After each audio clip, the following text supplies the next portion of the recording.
Gazette du Togo, une vision sur l'actualité togolaise et sur le monde.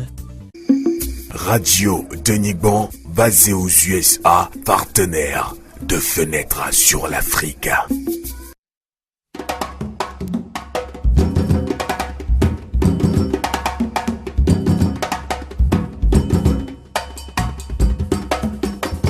Et merci de votre fidélité sur le 3x www.canalk.ch et ses radios partenaires Radio Denigban FM Liberté.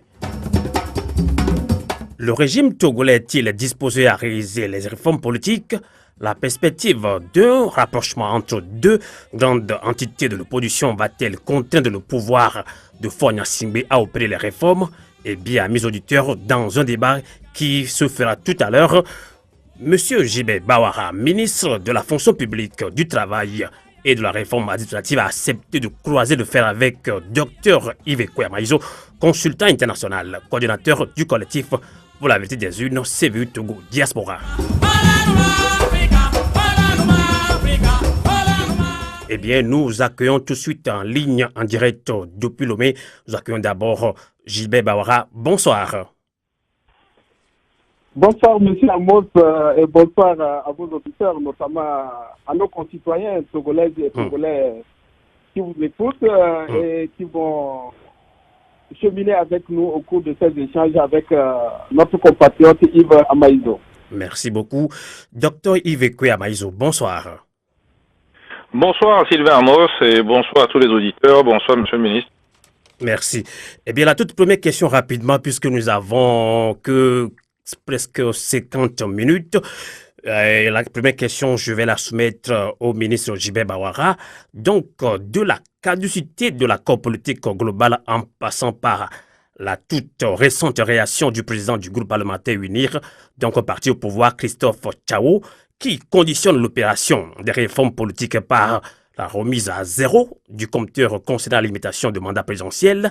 Eh bien, J.B. Bawara, comment expliquez-vous le nouveau blocage des débats en commission des lois au sujet de la proposition des lois des députés ainsi a dit et portant réforme constitutionnelle, institutionnelle et électorale?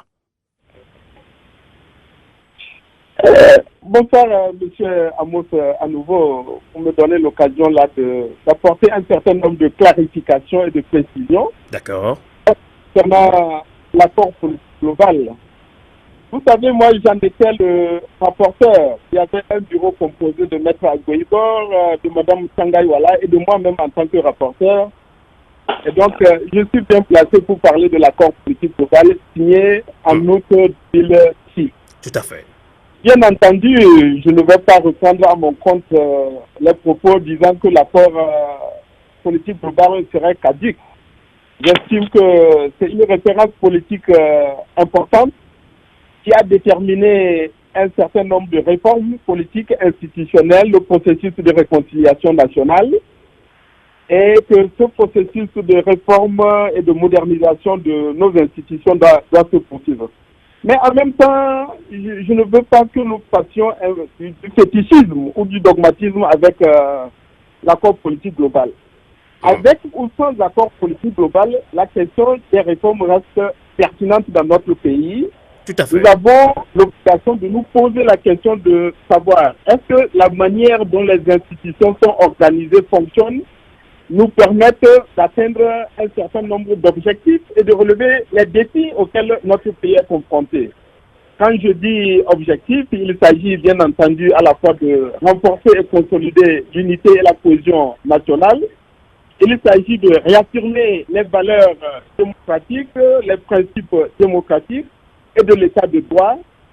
Et bien entendu, il y a un certain nombre de questions qui doivent aussi nous déterminer dans cette réflexion. C'est de savoir, pour moi, la réforme constitutionnelle et institutionnelle n'est pas une finalité en soi. Ce n'est pas un but ultime, mais ça doit être un moyen permettant à notre pays de s'organiser du point de vue des institutions et de son fonctionnement pour nous permettre de répondre aux aspirations et aux défis de notre pays. Voilà ce que je dirais concernant un peu la question de savoir si la PG est caduque ou n'est pas caduque. Pour moi, ça reste une référence politique majeure. D'accord. Et essentiel de persévérer et de préserver la dynamique des réformes.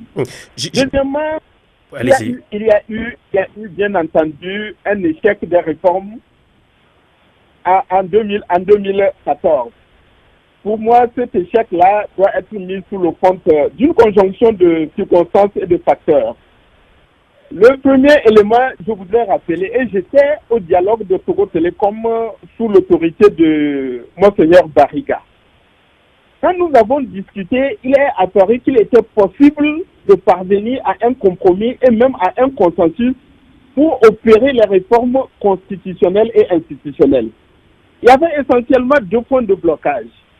L'un des points de blocage était le mode de scrutin à l'élection présidentielle et le deuxième point de blocage était la limitation du mandat. Lorsque le gouvernement a préparé un projet de réforme constitutionnelle et a envoyé à l'Assemblée nationale, la question du mode de scrutin n'était pas inclus. Et donc, arrivé au niveau de l'Assemblée nationale, il est apparu que si la majorité faisait un effort d'ouverture et de compromis sur ce point, il serait possible de trouver un compromis global et sur le mode de scrutin et sur la limitation du mandat présidentiel.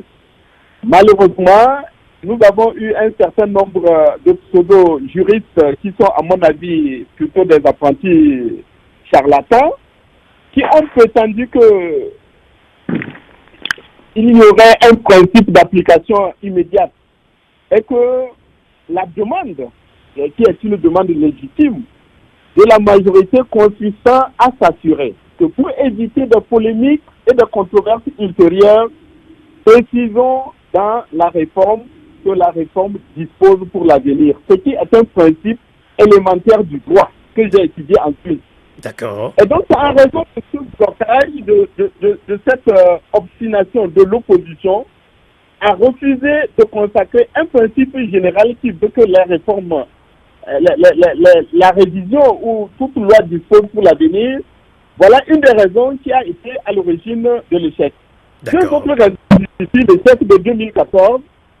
La deuxième raison, à mon avis, c'est le radicalisme et l'intransigeance d'un nombre de partis et d'acteurs politiques. Et la dernière raison tient à la proximité de nos débats à l'époque avec le scrutin présidentiel.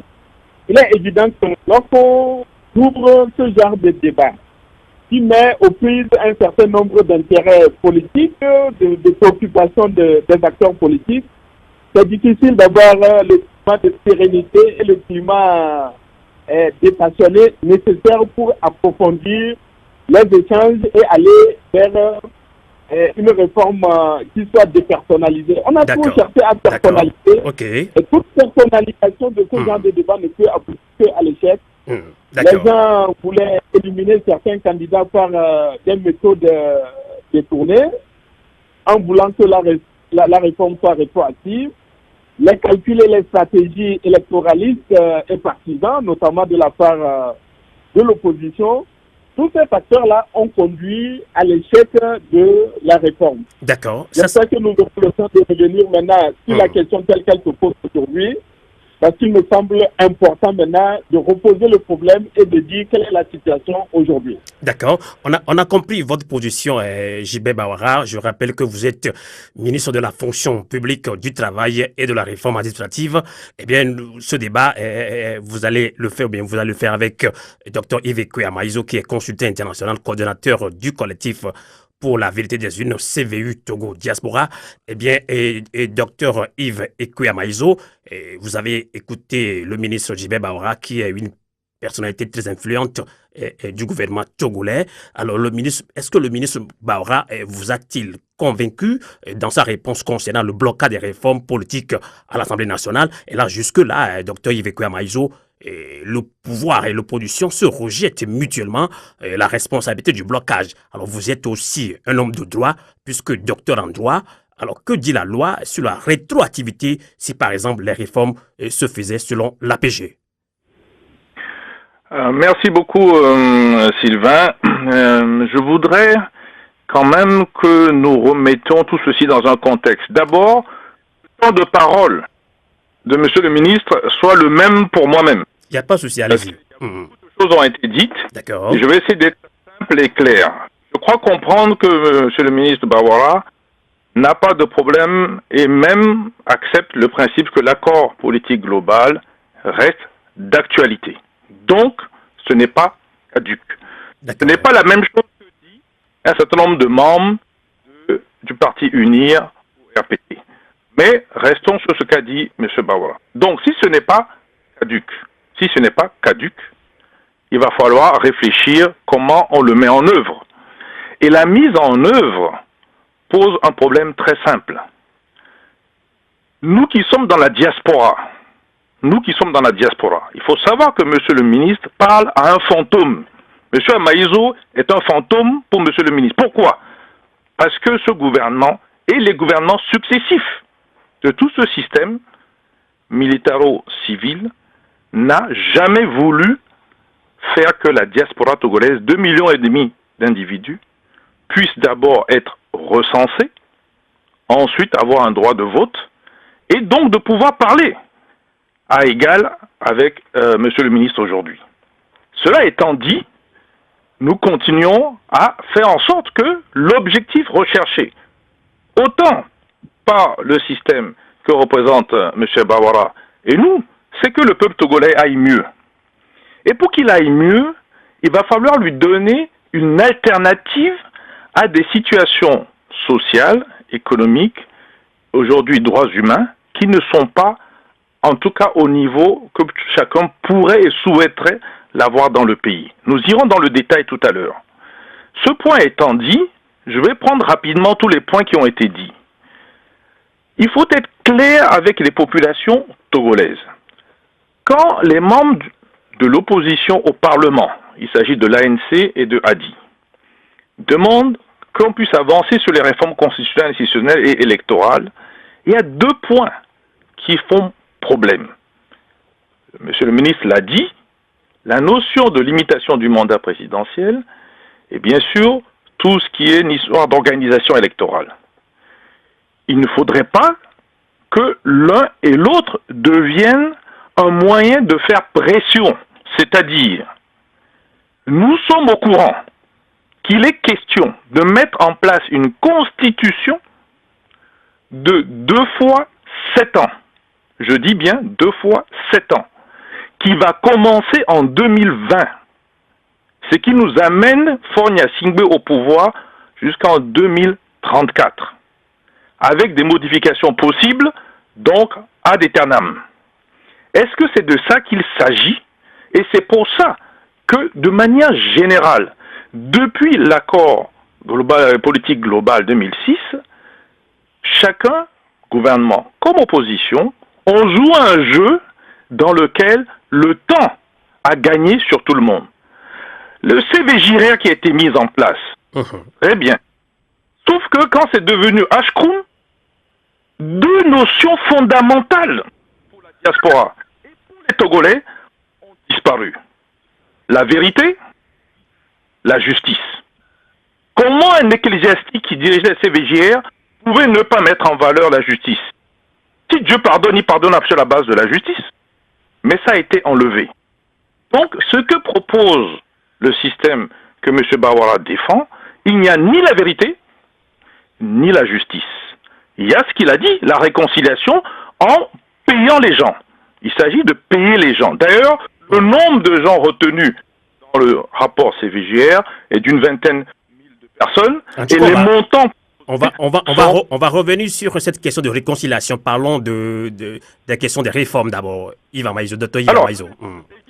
J'y suis parce que tout ceci est un ensemble. Donc, pour clôturer, on va avancer sur le dossier, tel que la situation est aujourd'hui, depuis 2006, ce gouvernement et ce système que défend M. Bawara ne peut pas nous faire croire qu'ils veulent un système équitable. C'est de ça qu'il s'agit. Un système équitable. Que le meilleur gagne sur la base de la vérité des urnes. Ce n'est pas ce qui est en train d'être organisé. Et il s'agit de gagner du temps. Alors, si c'est ça, ou je me trompe, et que si c'est ça qui constitue l'état de droit, il faudrait peut-être qu'on puisse en discuter. D'accord. Donc, ma position, elle est simple. celle de beaucoup de personnes, autant au Togo que dans la diaspora, ce n'est pas des échecs des réformes dont il s'agit. C'est un refus des réformes. Et ce refus ne peut pas être attribué à l'opposition. Parce que si le gouvernement voulait, il suffisait de ne pas toucher à la Constitution de 1992, qui avait été approuvée par l'ensemble de la population togolaise et qui s'appliquait de manière quasi équitable. D'accord. Et sincèrement, la vérité des urnes sorties de la Constitution de 1992 ne peut pas, ne pourra jamais donner une majorité à une minorité qui, avec les forces militaires dites de sécurité, sont en train de créer la peur au Togo et de mettre des pauvres étudiants en prison pour essayer d'éviter qu'on puisse mettre en cause le fait de se préserver, conserver le pouvoir ad aeternam. Docteur Yves Ekwia-Maison, on a compris également votre position. JB Baora, vous l'avez suivi, et Docteur Yves Ekwia-Maison, donc pour lui, le pouvoir refuse d'opérer ces réformes. Là, on veut comprendre un cas de cité et remettre le compteur à zéro. Et bien, selon nos informations, JB Baora, les députés ici du parti du pouvoir uni refusent de proposer des amendements aux textes soumis par le groupe parlementaire ANC Adi. Est-ce que vous confirmez? Là, on voulait savoir juste quelle est la vraie position de votre parti sur le sujet, si des réformes, si on se rappelle qu'il y a eu un rejet par vos propres députés d'un projet de loi portant sur les réformes introduites par votre gouvernement. JB Baora. Merci, M. Amos. Je ne veux pas faire non plus de confusion et sauter du coq à l'âne. Je vais être précis et concis. Allez-y. Je voudrais d'abord rappeler que moi, je ne fais pas de l'accord politique global un dogme ou quelque chose d'ignoble ou de fétichiste. De la même manière que la constitution dite originelle de 1992 n'était pas destinée à rester figée. Alors que le monde évolue, alors que la société togolaise évolue, qu'il y a beaucoup de mutations, toute constitution au Togo comme ailleurs est appelée à s'adapter aux circonstances et aux évolutions. Ça, c'est la première des choses. Deuxièmement, je voudrais rappeler ce que j'ai dit, que la tentative de réforme de 2014 a échoué en raison d'une conjonction de facteurs et de circonstances. L'une des circonstances étant qu'il y a les amis et les frères de l'opposition qui ont développé des théories qui ne tiennent pas debout. Vous avez posé une question à M. Yves Amaïzo. J'espère qu'il va répondre à cette question tout à l'heure concernant la théorie dite de l'application immédiate que certains avaient évoquée. Et je sais qu'il est un bon juriste. Moi, j'ai étudié le droit en Suisse. Je n'ai jamais appris ça. Une loi peut elle-même consacrer la rétroactivité. JB Baora, je vous coupe un petit peu parce que là, je pense que vous tournez en rond là. Et quelle est la vraie position de votre parti? Alors, écoutez-moi bien, monsieur le ministre. Écoutez-moi, en conditionnant. Écoutez-moi. Écoutez, si vous n'avez pas envie de m'écouter, je vais raccrocher. Non, je vous écoute. Il faut développer ces arguments. Vous me laissez développer mes arguments. Vous allez les développer. Répondez aux questions. Aussi bien, je rappelais cela. Je rappelais les circonstances de l'échec de la tentative de réforme pour dire que c'est regrettable qu'à l'époque, les gens aient eu des comportements radicaux et intransigeants qui n'ont pas permis. Maintenant, la situation d'aujourd'hui. Monsieur Amos, c'est le président de la République qui est considéré comme le leader du parti UNIR et donc en quelque sorte le leader de la majorité parlementaire actuelle. Le président de la République a mis en place une commission de réflexion sur les réformes constitutionnelles et institutionnelles. Un certain nombre de partis, pas tous, de l'opposition, notamment l'ANC, a pratiquement désavoué cette commission de réflexion sur les réformes constitutionnelles et institutionnelles et décide, avec la collaboration d'autres partis, d'introduire un projet de modification constitutionnelle à l'Assemblée nationale ou de reprendre un débat qui existait. Mais écoutez, qu'est-ce que vous voulez comme comportement de la part des députés de la majorité? D'accord. Ils désavouent le président de la République qui a mis en place une commission de réflexion. D'accord. Cette commission est en train de travailler. La logique aurait voulu que chacun collabore et contribue à ces réflexions. Que nous ayons un débat approfondi. Que toutes les réflexions, tous les éléments, toutes les propositions soient faites à cette commission. Et une fois que cette commission a fini son travail, D'accord. il y aura un débat qui va se poursuivre. D'accord, on vous comprend, J.B. Bawara. Donc, vous pensez que l'opposition est vraiment radicale, mais J.B. Bawara, en conditionnant les réformes par la non-rétroactivité de la loi concernant la limitation du mandat présidentiel, est-ce que vous ne remettez pas en cause la question de l'alternance au Togo, alors que vous inspire alors ce que disent beaucoup d'observateurs africains, et pas de démocratie sans alternance, et alors là, le régime d'Ignacingbe faisant quand même déjà 50 ans au pouvoir, J.B. Bawara. Écoutez, le principe de la non-rétroactivité, ce n'est pas M. Gilbert Bawara qui le dit. Je vous dis que le principe général du droit veut que la loi dispose pour l'avenir. Ce n'est pas Gilbert Bawara qui a inventé ce principe général du droit. Le problème se pose avec ceux qui voudraient enfreindre à ce principe général du droit, en voulant qu'une réforme soit rétroactive. Donc, s'il y a une difficulté qui se pose, c'est ceux qui voudraient déroger à ce principe général du droit. Deuxièmement, je vous dis, aujourd'hui, il y a un travail qui se fait au niveau de la commission de réflexion, et que si d'aventure, les députés de la majorité devaient accepter de débattre et de délibérer à l'Assemblée nationale concernant l'initiative des partis de l'opposition, cela reviendrait à désavouer le président de la République, à remettre en cause la commission de réflexion sur les réformes constitutionnelles et institutionnelles et le travail qu'elle est en train d'effectuer. Alors qu'il est possible de faire en sorte que chacun des partis politiques, et même la société civile, les forces vives, les autorités religieuses, les personnalités politiques, et même vous, les concitoyens togolais et togolais de la diaspora, si les gens ont des idées, des contributions à apporter à ce travail de la commission de réflexion, une fois que ce travail est fini, il y aura un débat. Et contrairement à ce que M. Amaïzo dit, d'accord. Cette commission n'a pas encore évolué et l'histoire d'un mandat de 7 ans renouvelable une fois, qui commencerait à partir de 2020, est une pure invention.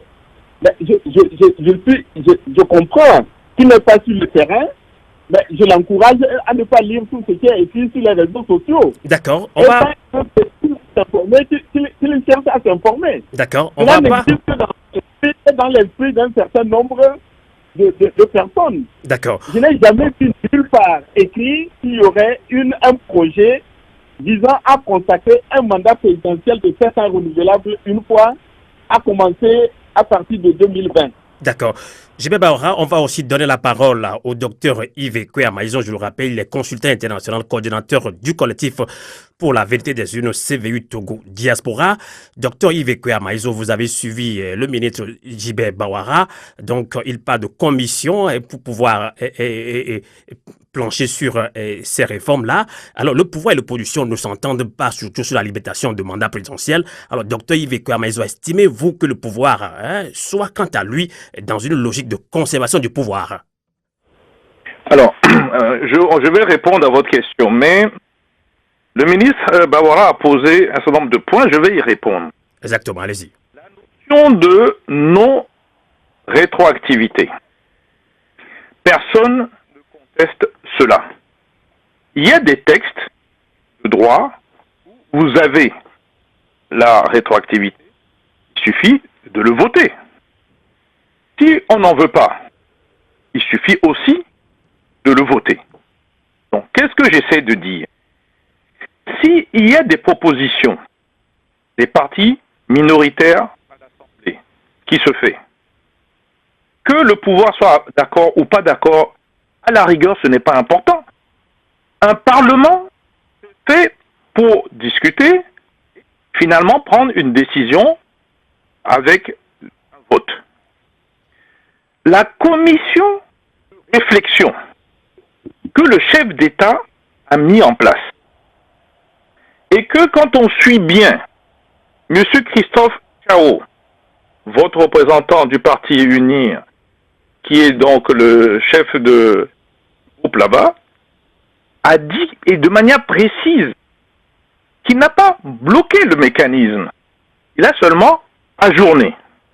Donc, il est question de stopper le débat parlementaire, de sortir cette discussion et le mettre dans une commission. Seul le chef d'État, unilatéralement, a décidé. Je ne pense pas qu'il y ait eu des votes pour mettre en place cette commission de réflexion. Et à l'intérieur de cette commission de réflexion, ce sont des gens qui ne sont pas élus, qui vont faire des propositions, puisque M. Bawara vient de dire que ça peut être élargi à la société civile et un peu à tout le monde. Et quand on aura trouvé un accord sur ce document, il va revenir à ce moment-là au Parlement, ce qui veut dire que les amendements que pourrait y faire ou pas l'opposition devraient être pris en compte ou pas au moment de la commission de réflexion. Ce qui veut dire alors, vous m'entendez? Allez-y, oui, on vous attend, allez-y. Ça veut dire que le système qui est en train de se mettre en place est en train de sortir la discussion normale, légale au Parlement, vers une commission ad hoc, choisie par le chef d'État. Quel que soit l'objectif recherché, on doit pouvoir être d'accord qu'il ne s'agit plus des représentants du peuple togolais qui vont faire d'abord les propositions, cette réflexion, et en fait, à la fin, faire la décision. Ça, c'est le deuxième point auquel je voulais répondre. Le troisième, cette histoire de l'application immédiate. Pour appliquer quelque chose, il faut avoir eu un texte, et que ce texte a été modifié ou est en voie de modification, en soi ne pose pas de problème. Ce dont il est question, c'est que les gens mettent en doute la qualité neutre de cette commission de réflexion.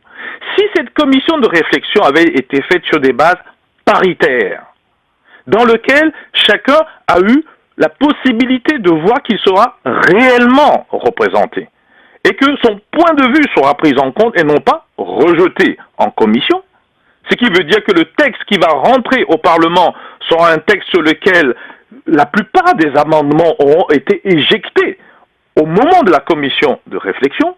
Vous comprenez bien que ce soit normal que quelqu'un qui semble et qui pense qu'il ne sera pas représenté dans cette commission n'y aille pas. Je ne suis pas là pour défendre l'opposition. Nous sommes de la diaspora indépendante. Donc, nous ne cherchons pas à défendre. Nous essayons de montrer que les processus et les procédures qui sont mises en place ont tendance à simplement favoriser de manière unilatérale le système unir. Enfin, et je finis là-dessus, la notion de vote. Nous sommes, d'après le Togo, en démocratie.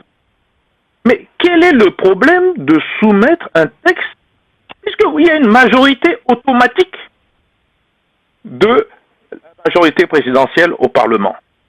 Donc, si le texte et les amendements ne vous conviennent pas, au moins que le vote ait lieu et que publiquement chacun sache au Togo que vous avez rejeté tel ou tel aspect qui ont été proposés. Maintenant, revenons sur le fond. Le fond, c'est quoi? C'est bien la réforme du mode de scrutin, le découpage électoral sur lequel les gens ne sont pas d'accord du tout. Un Togolais doit pouvoir être représenté partout où il est, y compris dans la diaspora, parce que sur ce point de la diaspora, M. Bawara, vous n'avez pas répondu. 2,5 millions d'individus sont exclus. Vous parlez encore à un fantôme, je vous le répète. Et la deuxième chose, le mandat présidentiel, les mandats prévus dans 1992, la Constitution de 1992 ont dépassé, puisque les deux mandats de M. Faure-Gnassingbé sont dépassés, mais à la rigueur, continuer, que ça se fasse sur la base de la vérité des urnes. Là-dessus, vous permettez de dire que si on lit la plupart des rapports internationaux, mais aussi certains Africains, y compris même la CEDEAO, surtout quand vous les approchez à huis clos, les vérités sortent. Donc le problème est de savoir comment pouvez-vous garantir que les prochaines élections locales que vous n'avez jamais faites jusqu'à maintenant, législatives qui vont venir, on espère, et présidentielles prochaines, le faire sur la base de la vérité des urnes. D'accord. Merci, docteur Yves Guamaizo. On va continuer ce débat, mais à vous, auditeurs et auditrices qui nous suivez sur le 3xwcanalk.ch et également émission 5 sur Radio Dénigrant, sachez que vous êtes dans un débat autour des réformes au Togo. Les populations togolaises espèrent toujours ces réformes. Le régime togolais est-il disposé à réaliser ces réformes politiques?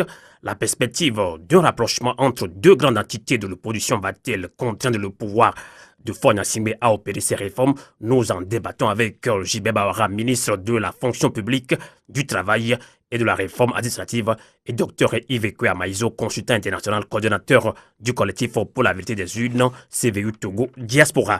Eh bien, J.B. Bawara, vous avez suivi la réaction du docteur Yves Guamaizo, qui n'est pas tout à fait d'accord avec vous. Et le régime, pour bon nombre de Togolais, c'est unir, qui refuse effectivement d'opérer ces réformes. L'opposition le dit aussi. Et là, l'opposition l'a plusieurs fois dit que c'est unir qui refuse d'opérer ces réformes-là, surtout sur la limitation du mandat du président de la République. Et je précise, J.B. Bawara, que le président Faure Gnassingbé avait refusé d'adhérer au principe de limitation de mandat et de bonne gouvernance au sein de la CEDEAO qu'il préside aujourd'hui. Et nombre de panafricains estiment que Faure Gnassingbé gagnerait en crédibilité en tant que président en exercice de la CEDEAO s'il opérait ces réformes selon l'accord politique global. Quelle est votre réaction, J.B. Bawara? Merci, Amos. Je voulais apporter un certain nombre d'éclairages, d'éclaircissements et de précisions. Allez-y. Vous savez, moi je comprends M. Yves Guamaizo et tous ceux qui estiment qu'on devrait débattre de la proposition de réforme introduite par l'ANC et un groupe de partis politiques de l'opposition, quitte à ce que ce soit rejeté, et ensuite on débattra du travail qui est en train d'être effectué par la commission de réflexion sur les réformes constitutionnelles et institutionnelles. Moi je crois qu'il faut cesser d'agir par caprice ou par provocation. Quel intérêt nous aurions à multiplier les débats au lieu d'attendre un débat global, des discussions d'ensemble, y compris concernant les conclusions et les recommandations ou propositions de la commission de réflexion sur les réformes constitutionnelles et institutionnelles. Quel intérêt nous aurions? Et j'ai dit quelque chose qui me paraît assez fondamental et qu'il faut bien retenir. Je ne vois pas, et il n'est pas logique d'imaginer une majorité parlementaire agir et se comporter d'une manière qui consisterait à désavouer et à remettre en cause l'initiative de la mise en place d'une commission de réflexion constitutionnelle et institutionnelle voulue par le président de la République, par ailleurs président du parti UNIR dont ces députés sont issus. C'est une logique. À moins de chercher à créer de manière tout à fait artificielle une crise politique et institutionnelle au sein du parti. Il y a une discipline du parti, le président du parti. La majorité parlementaire qui est issue de ce parti ne peut pas et ne doit pas agir d'une manière qui reviendrait à désavouer ce travail-là. Que la NEC ait décidé de désavouer la commission, c'est son droit le plus absolu. D'accord. Nous aurions aimé que la NEC puisse accepter de contribuer et d'apporter des réflexions au travail de la commission. Donc c'est une question de principe. Et deuxièmement, je pense qu'il est beaucoup plus sain et qu'il est beaucoup plus judicieux de préconiser et d'évoluer vers un débat global des discussions d'ensemble plutôt que de débattre d'abord de la proposition de la NEC et de ADI et autres, et ensuite maintenant de débattre des idées qui seraient issues du travail de la commission de réflexion. Ça, c'est la première clarification que je voulais faire. Deuxièmement, le travail de la commission de réflexion ne remet pas du tout en cause le rôle du Parlement.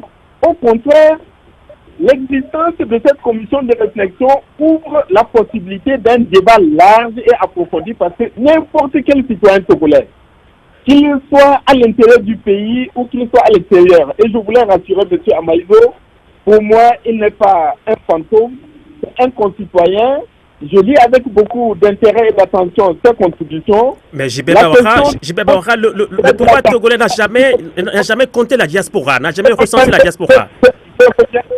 Je reviendrai là-dessus. Pour moi, c'est un citoyen par entière, comme nous qui sommes sur le territoire. D'accord. Je voulais tout simplement dire que le travail de la commission de réflexion ne remet pas en cause le travail de l'Assemblée nationale et le débat parlementaire. Au contraire, ça ouvre la possibilité d'un débat beaucoup plus riche avec la contribution et des partis politiques et personnalités extra-parlementaires et même des religieuses et de toutes les personnalités, notamment des forces vives du Togo.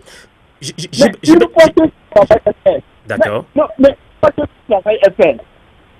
Que des idées sont proposées, que des contributions faites, y compris par ceux qui sont porteurs de la proposition d'aujourd'hui.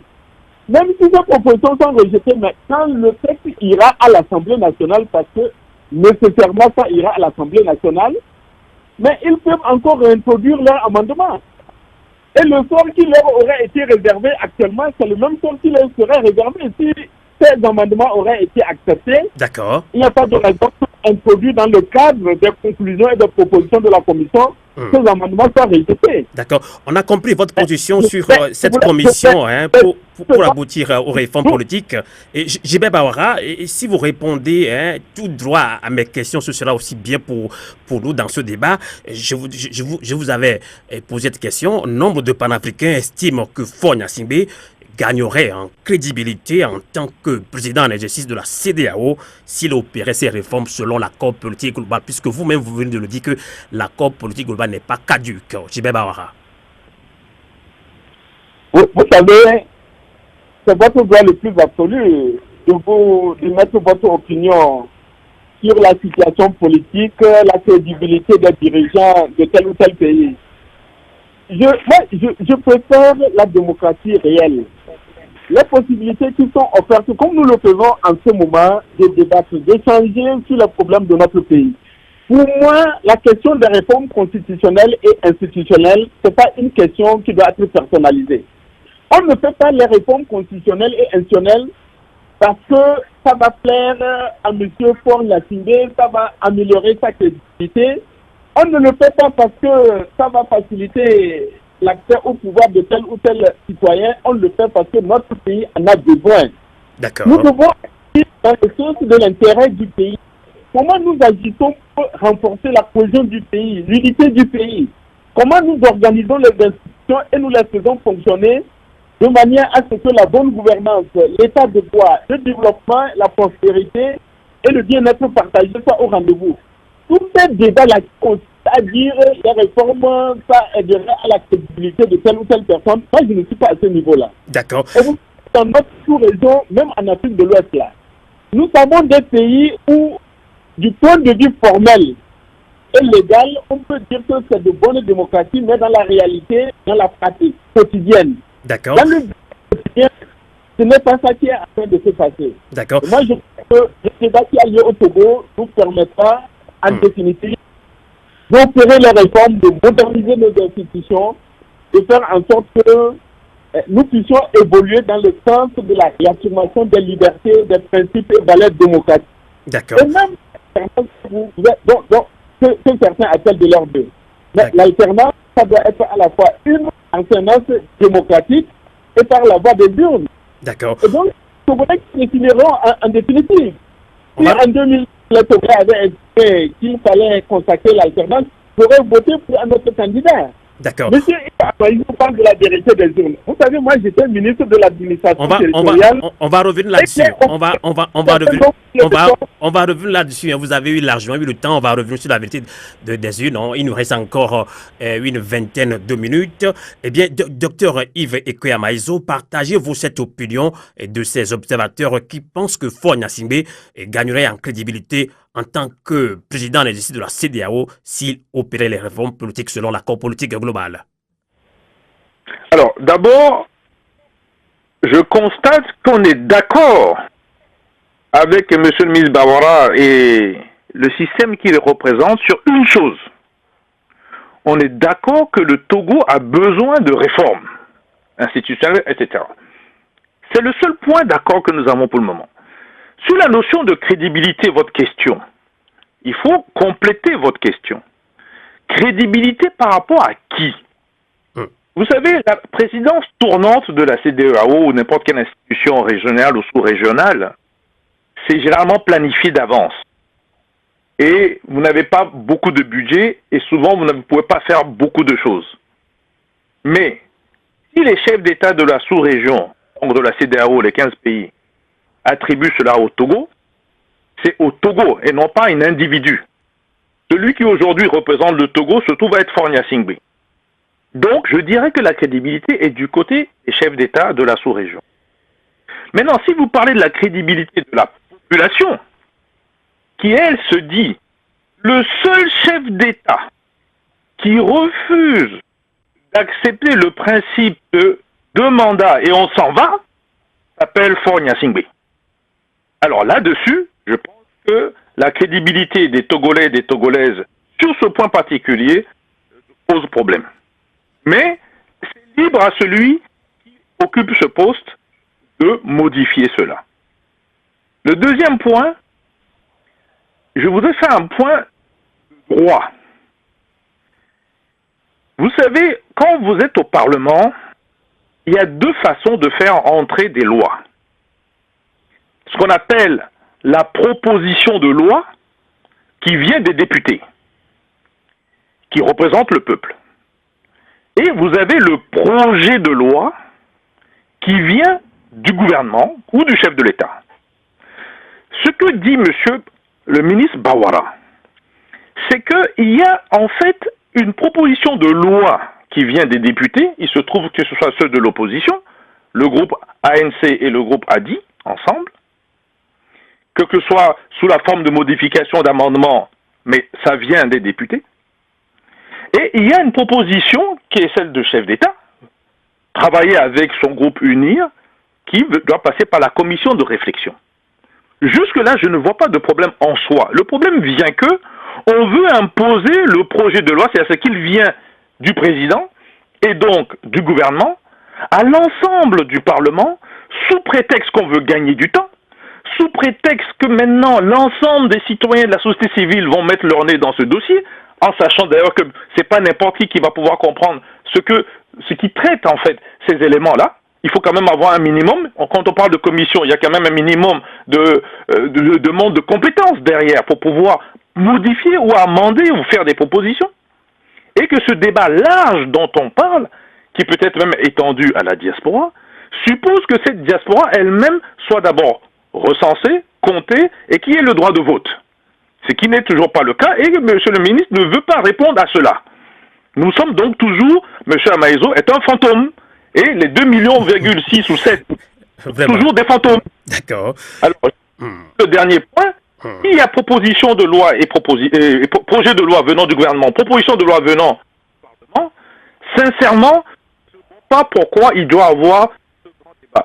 Ça n'empêche pas le débat large d'avoir lieu, sincèrement. Par contre, il est fort probable que ça va faire gagner du temps.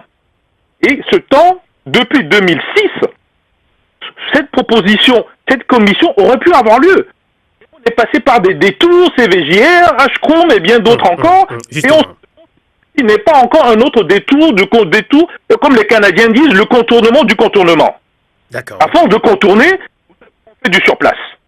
Alors la question est de savoir, est-ce que ce gouvernement fait du surplace pour le peuple togolais?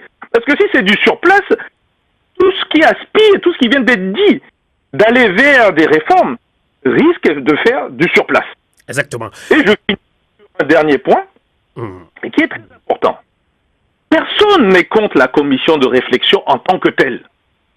Le problème est que cette commission, la façon dont elle a été structurée, organisée, n'est pas sur une base paritaire. N'est pas nécessairement sur une base aussi des gens qui sont neutres par rapport au dossier dont on parle. Parce que les positions qui vont sortir vont engager et vont avoir des gagnants et des perdants. Alors, ceux qui sont déjà minoritaires, ils ont l'impression qu'ils vont déjà perdre. Comment voulez-vous qu'ils vous participent activement ou proactivement, comme disent les Anglais, à cette commission de réflexion? Donc, encore une fois, commission de réflexion qui est en cause. Il peut venir du président de la République, il peut venir du gouvernement, c'est prévu par les textes de loi. Ce qu'on ne comprend pas, pourquoi quand ça vient des parlementaires, notamment de l'opposition, il y a systématiquement, en fait, un blocage. Laissons les gens s'exprimer et votons pour ou votons contre. Et à ce moment-là, le peuple verra de chacun. Le débat large peut aussi avoir lieu après. D'accord. Docteur Yves Ekwebanizo, merci. On va continuer ce débat. Il nous reste que 10 minutes. Alors, on va plus revenir sur ce sujet de commission, puisque pour opérer ces réformes, puisque beaucoup de Togolais ne croient pas à cette commission. Et nos auditeurs ont laissé beaucoup de questions sur notre messagerie WhatsApp et sur notre page Facebook, puisque nous n'avons pas tellement l'habitude, ou bien les autorités togolaises n'ont pas tellement l'habitude d'intervenir dans cette émission panafricaine. Alors, JB Bawara, tout de suite, une question d'un auditeur par rapport à la vérité des urnes et les découpages électoraux. Alors, il dit, ça c'est une question d'un auditeur, ici depuis Espagne, si je me trompe, il dit, pourquoi le découpage des régions est-il encore tribaliste, électoraliste au détriment du développement et de la cohésion sociale? La banalisation de l'impunité de crimes économiques et des crimes de sang des auteurs de régime RPT uni ne constitue-t-elle pas une gestion arbitraire chronique? C'est là une question d'un auditeur à JB Bawara. Et vous allez essayer de répondre à cet auditeur, JB Bawara. Merci, je vais aller très vite. Mais excusez-moi et permettez-moi de revenir seulement avec 2 mots sur la commission. Juste 2 mots et je vais répondre. Juste 2 mots. Je voulais préciser que la commission de réflexion sur les réformes constitutionnelles et institutionnelles n'est pas une constituante. Ce n'est pas elle qui va décider des réformes. Deuxièmement, je voulais dire que les conclusions et les propositions de cette commission de réflexion seront toujours sujettes au débat et à des amendements et à des améliorations. En troisième lieu, je suis d'accord avec M.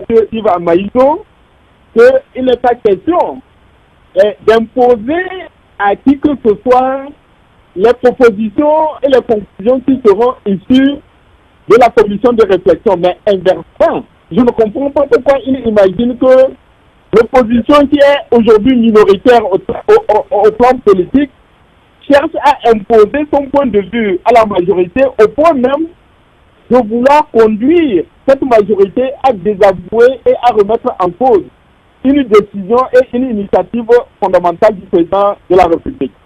Maintenant, pour revenir au découpage électoral. Justement.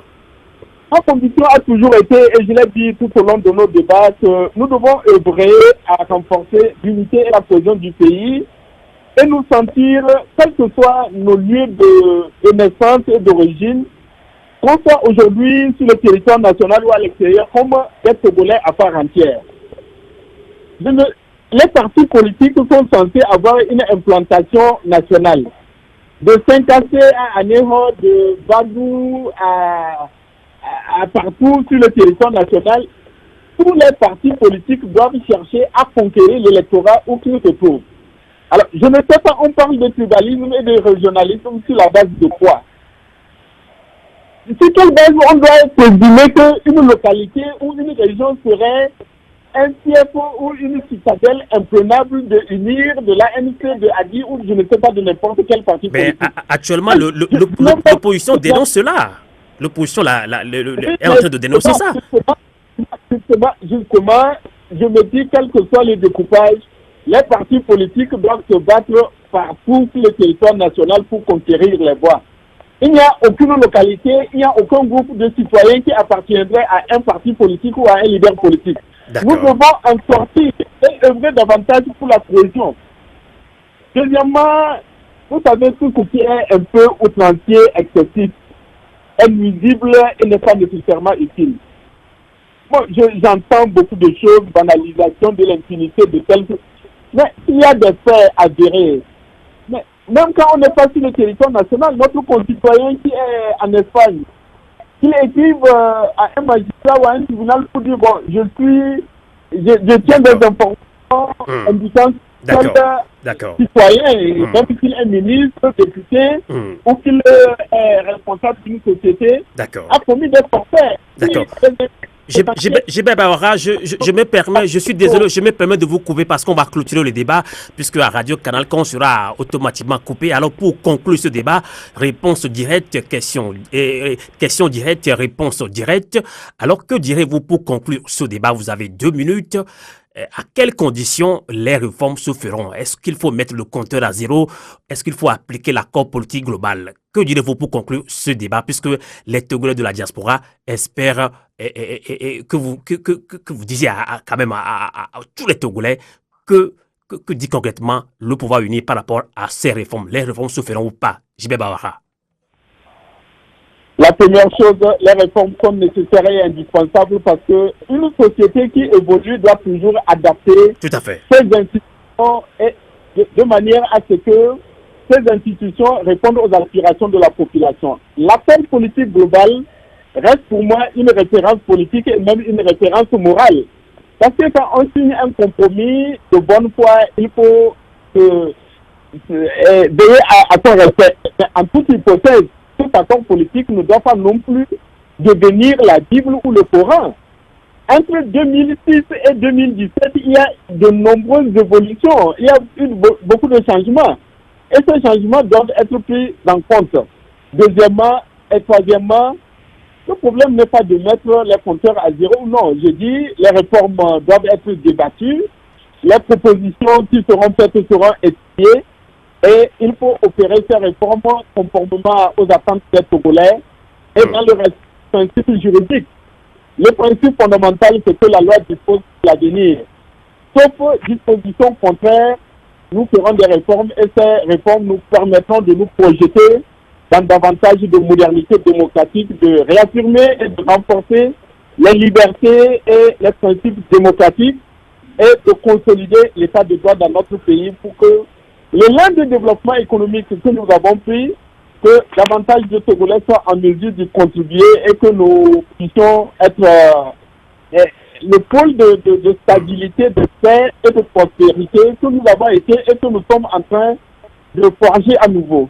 D'accord. En tout cas, merci d'avoir participé à ce débat en direct depuis Lomé. Je rappelle que vous êtes ministre de la fonction publique, du travail et de la réforme administrative. Et bien, docteur Yves Kwame-Aizou, rapidement, vous avez également 2 ou 3 minutes pour conclure ce débat sur les questions des réformes, la vérité des urnes, justement. Et je rappelle que vous êtes coordinateur du CVU Togo Diaspora, collectif pour la vérité des urnes. Vous avez dénoncé plusieurs fois les fraudes électorales lors des élections au Togo. Alors, y a-t-il une lieu d'espoir qu'après l'opération de ces réformes politiques, le problème de la transparence des élections soit résolu?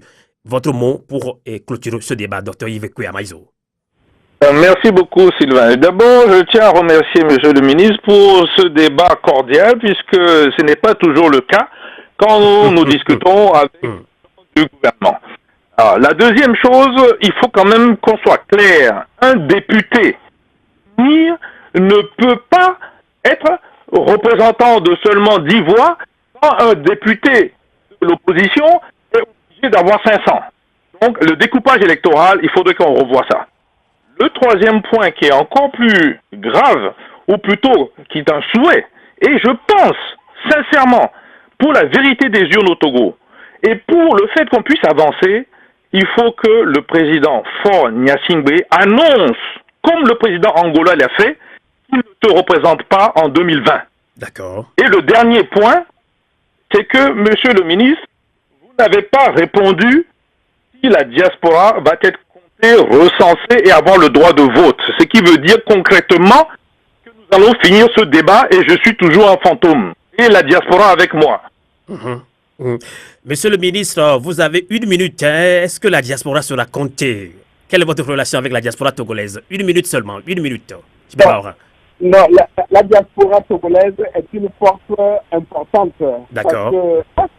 Et je sais que les Togolais et les Togolais qui sont à l'extérieur contribuent énormément à la prospérité et à l'économie de notre pays.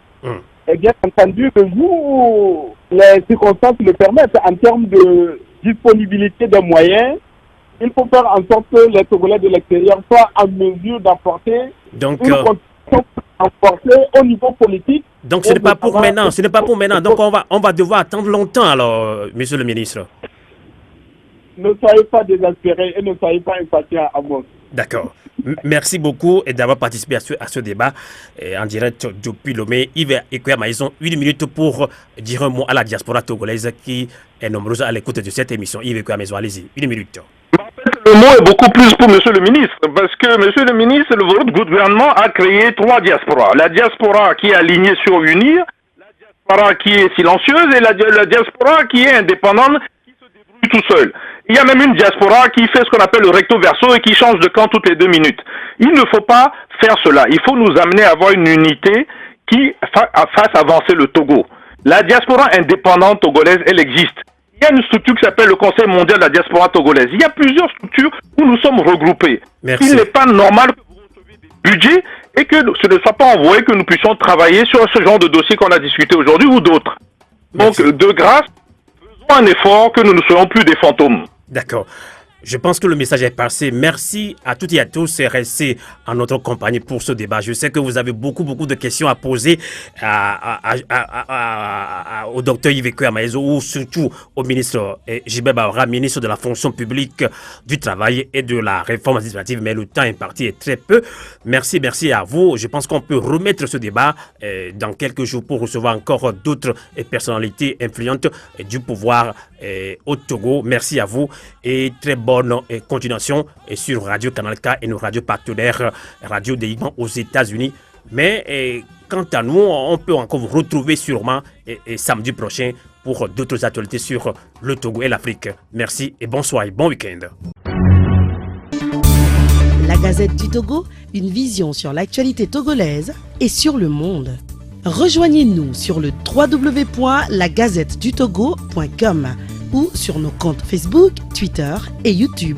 Pour tout contact, écrivez à contact@lagazettedutogo.com ou appelez le 92 80 88 53. La Gazette du Togo, c'est l'information en continu.